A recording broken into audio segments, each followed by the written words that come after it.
¿Por qué Dios rodeó el espacio físico con la luz originaria de la creación el primer día de la creación?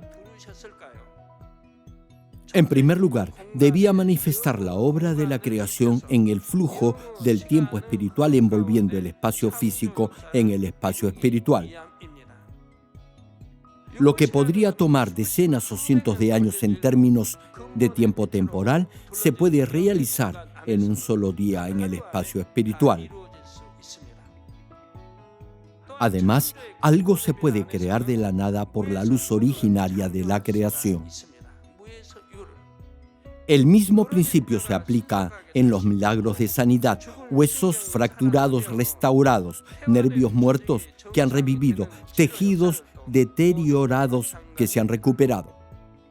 En segundo lugar, cuando Dios rodeó el espacio físico con la luz originaria, se establecieron leyes y principios que iban a regir el espacio físico. En tercer lugar, cuando Dios, el primer día, rodeó el espacio físico con la luz originaria de la creación, su poder y su naturaleza divina se impregnaron en todas las criaturas. Esa luz que se transmitió a las criaturas aún permanece y sirve como energía fundamental que sostiene a todos los seres vivos. Amados hermanos y hermanas en Cristo, en el último mensaje hablamos del primer día de la creación cuando Dios rodeó el espacio físico con la luz originaria y dijo, sea la luz. Esta luz era la luz primigenia u originaria de la creación. Decimos originaria porque es el origen y el principio de todo. Dado que el espacio físico estaba rodeado por la luz originaria de la creación y cubierto por el espacio espiritual, el espacio físico comenzó a operar en el tiempo espiritual. En ese momento se fijaron leyes y principios que se aplicarían a todo lo que iba a crearse en ese espacio físico. Asimismo, dijimos que el poder y la naturaleza divina de Dios se transmitieron a cada criatura y a toda la creación. Reconocer y aceptar o no este poder y esa naturaleza divina de Dios determinará, al final de cuentas, si cree en la creación o en la evolución. Es decir, reconocer ese poder y esa naturaleza divina en toda la creación es creer que hay un Dios creador tras la creación. Si tiene una mente abierta y una buena conciencia, aceptará esta verdad incuestionable, la existencia de un Dios creador. Por otro lado, los evolucionistas se niegan a aceptar las evidencias que muestran ese poder y esa naturaleza divina de Dios. Por ello, intentan comprender y explicar todas las cosas con el limitado conocimiento humano. Sin embargo, a medida que los científicos profundizan cada vez más en sus estudios, se encuentran con fenómenos y hechos inexplicables. En el mundo de la ciencia y la cosmología, por ejemplo, no ha habido ni hay evidencia fundamentada y fehaciente que explique el origen de la Tierra. Todo lo que manejan son solo hipótesis. Una hipótesis es una suposición o presunción de algo que podría o no ser posible. En este sentido, la hipótesis es una idea o un supuesto del porqué de una cosa, bien sea un fenómeno, un hecho o un proceso. En conclusión, una hipótesis no es la verdad. Cambia con el paso del tiempo. Después de un cierto periodo, en base a nuevas investigaciones y experimentos adicionales realizados, se concluye que las hipótesis anteriores que se suponían eran exactas, ahora ya no lo son y se proponen otras nuevas. Para que una hipótesis sea verdadera, la evidencia debe derivarse de observaciones o verificaciones a través de experiencias concretas y visibles. Nosotros lo hacemos. Demostramos por medio de múltiples evidencias que Dios es el creador de todo y que es todopoderoso. Por ese poder, Dios manifiesta señales y milagros, y así se demuestra que la Biblia es verdadera. ¿No es así? Si no, pregunto, ¿qué sucedió con el agua salada del pozo en la localidad de Muán que se volvió potable? Ese milagro, ¿acaso no comprueba que Dios a través de Moisés convirtió el agua amarga de Mara en agua bebible? Y hay muchas otras evidencias del poder de Dios que se manifiestan en esta iglesia. Y eso continuará hasta el retorno del Señor. ¿Cuántos milagros de sanidad ha habido en esta congregación? Y aún mayores milagros Dios hará. Lo estamos viendo incluso hoy en día. A pesar de los innumerables estudios realizados por la ciencia sobre el origen del universo y de la Tierra, aún no han hallado a ciencia cierta la verdad sobre la creación de este planeta. Solo se plantean, repito, hipótesis. Sin embargo, la Biblia registra claramente la verdad sobre la formación y la creación de la tierra. En Génesis capítulo 1, versículo 1 leemos: en el principio Dios creó los cielos y la tierra. Y Romanos capítulo 1, versículo 20 agrega: porque las cosas invisibles de Él, su eterno poder y deidad, se hacen claramente visibles desde la creación del mundo, siendo entendidas por medio de las cosas hechas, de modo que no tienen excusa. Hermanos, los médicos deberían saber mejor que nadie del poder eterno de Dios y de su naturaleza divina, y es que cada parte del cuerpo humano demuestra lo delicada y precisa que ha sido la creación de cada una de ellas. Mire, por ejemplo, sus globos oculares. Qué precisos y delicados son. ¿Cómo pudo todo este complicado cableado de nervios ópticos crearse por accidente? Dios creó todas las cosas con precisión milimétrica. Solo estudiando el ojo humano podrá darse cuenta de ello. Dios creador existe y está obrando. Todos pueden verlo. No obstante, hay quienes no quieren admitirlo porque no abren su corazón. Si Dios no existiera, pregúntese, ¿cómo sería posible que los seres humanos, las aves y los peces tuvieran todos globos oculares que funcionaran de la misma manera? Incluso los insectos tienen dos globos oculares a través de los cuales ven. Hay múltiples evidencias, no suposiciones ni hipótesis, que prueban de manera fehaciente que Dios, en el principio, creó todas las cosas. Los milagros creativos que la ciencia médica no puede explicar se manifiestan incluso hoy en día. Por ejemplo, hay algunos hermanos cuyas piernas no tenían la misma longitud, es decir, una extremidad era más larga que la otra. Sin embargo, cuando se oró por ellos, Dios, con su poder creativo, alargó la pierna más corta hasta el nivel normal. Estos milagros y señales se dan con frecuencia en esta iglesia. Por lo general, la pierna más corta se iguala con la más larga. Así es, Dios hizo que la pierna más corta creciera. Repito, la evidencia que Dios hizo la obra de la creación con su poder divino se ve claramente incluso hoy en día. En muchas partes del mundo se dan milagros de sanidad a través de la oración. Los ciegos ven, los mudos hablan y los lisiados o discapacitados se ponen de pie. Hemos recibido infinidad de cartas de todo el mundo solo en esta última semana, dando fe de testimonios de sanidades milagrosas. A través de la oración con el pañuelo ungido de poder, los ciegos de nacimiento han recuperado la vista. Los que habían nacido sordos volvieron a oír y los que no podían caminar lo han vuelto a hacer. Todo eso ha sucedido no solo en esta iglesia, no solo en este país, sino también en todo el mundo. En esta iglesia, repito, se dan milagros que confirman el poder y el obrar creativo de Dios. Como les decía, el pasaje de Génesis que dice que Dios creó los cielos y la tierra no es una mera hipótesis ni una simple teoría. Incluso desde el punto de vista de la ciencia, no hay duda que Dios creó los cielos y la tierra. Espero que a través de este mensaje y de las evidencias que vamos a compartir, lleguen a cultivar una fe perfecta y a creer en este único Dios creador. Hermanos y hermanas en Cristo, la base escritural de este mensaje la hallamos en la segunda parte del versículo 4 y el verso 5 del primer capítulo de Génesis.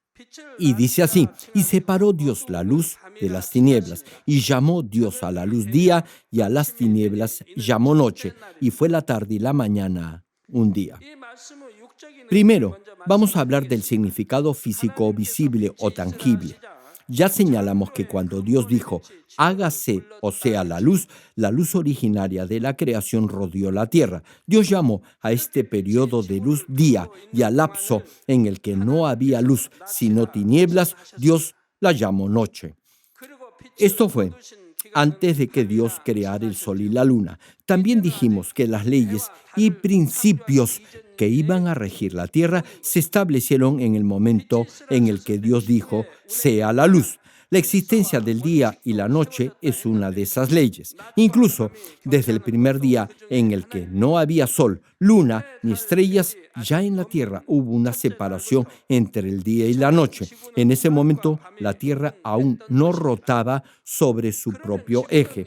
Hoy, por ejemplo, cuando ha amanecido, ha sido de día y al anochecer será de noche. Para ser más específico, en su movimiento de rotación, el lado de la Tierra que mira hacia el Sol es de día y el otro lado que no apunta hacia el Sol es de noche. No obstante, el primer día no fue el Sol el que separó el día de la noche.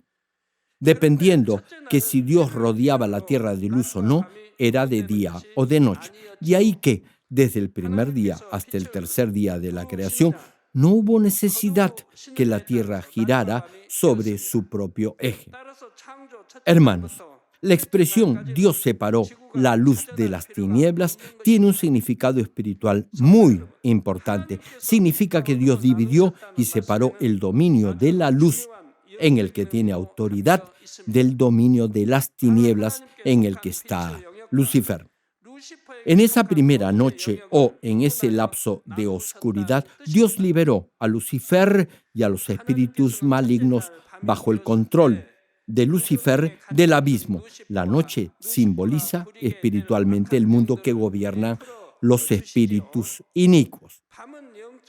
Incluso en un sentido físico carnal, los atributos de la oscuridad que existen en el corazón del hombre se manifiestan, agitan y potencian durante la noche por esos espíritus malignos. De ahí que está probado que los crímenes y otra clase de delitos generalmente tienen lugar durante la noche. Se cometen más delitos de noche que de día. Como referencia, les comparto el estudio de análisis y estadísticas de delitos realizado en el año 2007, publicado por la Oficina de la Fiscalía de la Nación. Este informe muestra la siguiente tasa de delitos basada en las horas en las que se cometieron.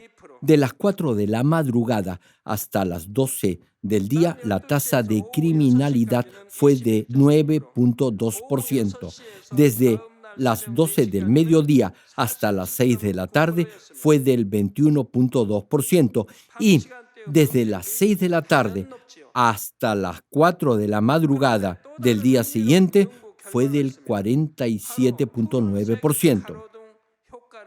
Es claro y concluyente entonces que la tasa de criminalidad es más alta durante la noche. Aquí tenemos otro estudio muy interesante. Es el llamado efecto de las luces o reflectores azules. En el año 2000, la ciudad de Glasgow, en Escocia, instaló focos de luces azules en ciertos barrios para una mejor apariencia. Después de su instalación, la tasa de delincuencia se redujo de forma inesperada y muy significativa. Un informe posterior dijo que los delitos se redujeron en 10.000 casos en un año. En el año 2005, Japón instaló estas luces azules por primera vez en la ciudad de Nara. A medida que se cambiaron las luces de las calles donde ocurrían con mayor frecuencia los delitos, la tasa de delincuencia se redujo sorprendentemente y llegó al 0%. Después de eso, 39 ciudades más siguieron inmediatamente su ejemplo e instalaron esos focos azules. Muchas otras ciudades también adoptaron estas luces azules en las calles. Aquí mismo, en Seúl, en noviembre del año 2008, en algunos vecindarios se instalaron esas luces o reflectores azules. El profesor de psicología Wang de la Universidad de Yonsei observó lo siguiente. El color azul de la luz psicológicamente tiene el efecto de calmar y estabilizar el ánimo y el temperamento de las personas.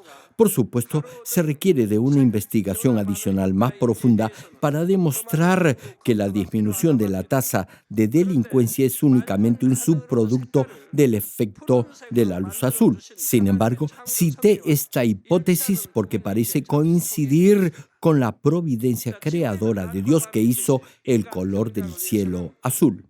Así como hay día y noche en la tierra, hay seres que tienden en forma natural hacia Dios, quien es luz, y espíritus malignos que pertenecen a las tinieblas. No importa lo oscura que sea la noche o las tinieblas, una vez que la luz brilla, en forma inmediata la oscuridad desaparece. La oscuridad nunca puede prevalecer sobre la luz, y es que la oscuridad en realidad es ausencia de luz. Incluso si los espíritus malignos tienen autoridad para gobernar sobre el mundo de las tinieblas, es Dios, la perfecta luz, quien lo ha permitido con un propósito definido y un alcance limitado. Les cuento algo. En los primeros años de nuestra iglesia, muchos hermanos traían endemoniados a esta congregación. Cuando aún era evangelista, es decir, todavía estaba en el seminario, esa noticia de nuestra iglesia ya se había extendido por todo el país y traían a muchos que estaban poseídos por demonios. Venía gente con demonios de engaño y mentira, con espíritus malignos y todo tipo de demonios. Los demonios de engaño incluso citaban partes de las escrituras para confundir a los creyentes que no tenían conocimiento profundo de la Biblia. Por cierto, manipulaban los versículos y los sacaban de su contexto. Antes de empezar el culto, generalmente yo oraba en el sótano. En ese entonces la iglesia estaba en el segundo piso de un edificio. Tan pronto como subía al segundo piso, los demonios comenzaban a temblar de miedo. Sabían que estaba llegando al santuario y que no podrían hablar. Temblaban de miedo y muchos de esos endemoniados fingían que estaban orando. Había todo tipo de demonios. Y estoy muy agradecido a Dios porque así pude experimentar todo eso desde el inicio de mi ministerio. Los endemoniados generalmente adquieren una fuerza inusual. En una ocasión vino un joven poseído por un demonio y ni siquiera varios hermanos robustos de la iglesia pudieron controlarlo. No obstante, ante el siervo de Dios ese demonio se volvió impotente, temblaba de miedo, no se atrevía a hablar y se volvía dócil. He visto esos demonios obedecer. Como les decía, incluso si los espíritus malignos tienen autoridad para gobernar el mundo de las tinieblas, es Dios, la perfecta luz, quien lo permite dentro de ciertos límites. De ahí que esos espíritus inicuos tendrán autoridad solo dentro de los límites que Dios les permite. Una vez que el cultivo del ser humano termine, nuevamente serán confinados en el abismo. Ahora bien, ¿qué pasará en el cielo después del arrebatamiento donde las almas salvas vivirán para siempre? La primera parte de Apocalipsis capítulo 22 versículo 5 nos lo describe. No habrá allí más noche y no tienen necesidad de luz de lámpara ni de luz del sol porque Dios, el Señor, los iluminará. Es decir, en el cielo no habrá noche, que simboliza la oscuridad y las tinieblas, sino solo habrá día, que es la perfecta luz. En esta tierra, que es el escenario del cultivo humano, la proporción entre el día y la noche es de un día por una noche. Desde luego, la duración del día y la noche varía según las estaciones. En el hemisferio norte, el día es más largo y la noche más corta. En el solsticio de verano, alrededor del 21 de junio. Después del solsticio de verano, el día se vuelve cada vez más corto y la noche más larga. Alrededor del 22 de diciembre, en el solsticio de invierno, el día es más corto y la noche más larga. Después del solsticio de invierno, nuevamente el día se hace más largo y la noche más corta. Asimismo, incluso en el sentido físico, la duración del día y la noche es igual. Este hecho muestra con qué precisión, de acuerdo a su criterio de justicia, Dios está cultivando las almas en este mundo. Así como la proporción entre el día y la noche es igual, Dios hizo que las condiciones para los espíritus malignos durante el cultivo del ser humano en esta tierra fueran las mismas. Debe entender esto espiritualmente. Los espíritus malignos obran y accionan no solo durante la noche, sino también en el día. Al decir que la relación entre el día y la noche es igual, no me refiero a su duración temporal o física, sino a su permanencia espiritual.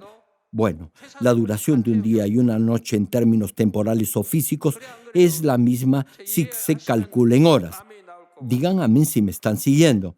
En realidad, durante un año, la duración del día y la noche es la misma. Esto simboliza que la condición bajo la cual los espíritus malignos operan en esta tierra es la misma con la que Dios obra. Dios es justo e hizo que el proceso de cultivo del ser humano fuera totalmente justo. Dios es el amo de todas las cosas, pero nunca obró de manera imparcial ni injusta, favoreciéndose él mismo. Solo entonces el cultivo del ser humano podría ser un proceso justo y equitativo. Hermano, ¿usted cree por un momento que solo porque asiste a una iglesia y porque dice que es hijo de Dios, Él lo protegerá? Eso no funciona así. Siempre hay una condición. Hay una condición para que Dios lo bendiga y proteja. Si realmente vive por la palabra de Dios, estará protegido en su espacio y cobertura. Aquí concluyo. Hoy hemos hablado de cómo Dios separó el día de la noche en el primer día de la creación. La relación temporal en esta tierra entre el día y la noche es de un día por una noche. Espiritualmente, eso quiere decir que las condiciones en las que acciona Dios y los espíritus malignos en el proceso de cultivo del ser humano son las mismas. No hay parcialidad. En la próxima prédica profundizaremos más sobre este tema. En esta tierra, que sirve como escenario para el cultivo humano, la proporción entre el día y la noche es de 1:1. La duración temporal del día y la noche es la misma. Eso significa que las condiciones en las que acciona Dios y los espíritus malignos es la misma. Lucifer y los espíritus malignos no podrán arguir que Dios fue injusto. Dios separó el día de la noche precisamente por esa razón. El día y la noche nunca podrán coexistir en un sentido espiritual, ni siquiera en uno físico-temporal. Si ama a Dios, deberá rechazar toda tentación del mundo y vivir en la luz y en la verdad. En el próximo mensaje compartiré cómo debe permanecer en la luz. En la Biblia encontrará lo que Dios le dice debe hacer, lo que le pide no hacer, lo que debe guardar y lo que debe desechar. Obedecer la palabra de Dios es permanecer en la luz. Si vive en la luz, Dios lo bendecirá y protegerá.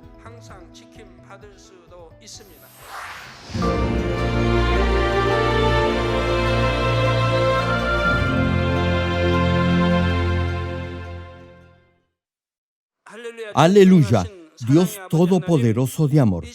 Pon tu mano sobre tus hijos y sobre todos aquellos que están viendo y recibiendo esta oración en el mundo entero a través de cualquier medio de comunicación. Extiende tu mano y manifiesta tu poder y tu obrar que trasciende el tiempo y el espacio. Da a cada uno de ellos la fe necesaria para que puedan creer y echar fuera todo pensamiento negativo y toda duda. Quita todas sus cargas y sufrimientos. Quema con el fuego del Espíritu Santo y limpia con la sangre de nuestro Señor Jesucristo desde la cabeza a los pies, cada coyuntura, órgano interno y todo nervio, tejido y célula. Manifiesta el poder más alto de la creación.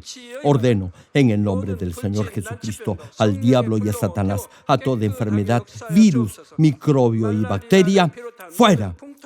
Quema con el fuego del Espíritu Santo toda enfermedad contagiosa, terminal, endémica y toda pandemia. Protege a tus hijos de todo germen, virus y bacteria. Sana todo tipo de cáncer, cáncer al estómago, al útero, a la próstata, al colon, al hígado y toda otra clase de enfermedad, como el SIDA, leucemia, enfermedades cardíacas, pulmonares, apoplejía cerebral y todo tipo de dolencias que afectan a la mujer hipertensión, diabetes, enfermedades de la piel e inflamación. Que toda parálisis, artritis, hernia y todo dolor lumbago y jaqueca desaparezcan. Quema con el fuego del Espíritu Santo todo resfrío, gripe y enfermedad a la tiroides, epilepsia, autismo, depresión, crisis de nervios y todo tipo de enfermedades mentales, fuera. Dios Padre, te pido que toda parte que esté paralizada sea liberada y que los paralíticos y cojos caminen, que los que tienen la vista nublada se les aclare, que los que tienen problemas para oír puedan oír bien, que los ciegos vean, los sordos oigan y los mudos hablen. Padre, restaura los huesos fracturados y haz nueva toda parte quemada de los cuerpos. Limpia con el fuego del Espíritu Santo a los que son adictos a alguna droga, narcótico o sustancia tóxica. Revive los nervios, tejidos y células muertas. Bendice con hijos a los que no pueden concebir. Ordeno en el nombre de Jesucristo al diablo y a Satanás y a toda potestad del aire, fuera. A todo poder de las tinieblas, espíritus malignos, inmundos, perversos, deshonestos, engañadores, espíritus de división, fuera. Da a tus hijos la fortaleza necesaria para que puedan clamar a ti en oración y puedan despojarse de todo pecado, vivan en santidad, que sus almas prosperen y todo les vaya bien. Responde a los deseos de su corazón, a su clamor y a sus oraciones. Auméntale la fe, la esperanza y el amor, y que sus familias también puedan oír y creer en las buenas nuevas del Evangelio. Protégelos de todo accidente y bendícelos para que lleven una vida próspera. Protege sus hogares, trabajos y negocios con el fuego del Espíritu Santo. Da a los estudiantes sabiduría e inteligencia y llena sus corazones con el anhelo de mejorar en su rendimiento académico y siembra en sus corazones un mayor amor por el Señor. Bendice a tus hijos en todo lo que hagan y en todo lugar a donde vayan para que puedan testificar que tú, Dios, has respondido sus peticiones y los has bendecido. Gracias, Padre. A ti y solo a ti sea toda la gloria. He orado en el nombre de nuestro Señor Jesucristo. 아멘.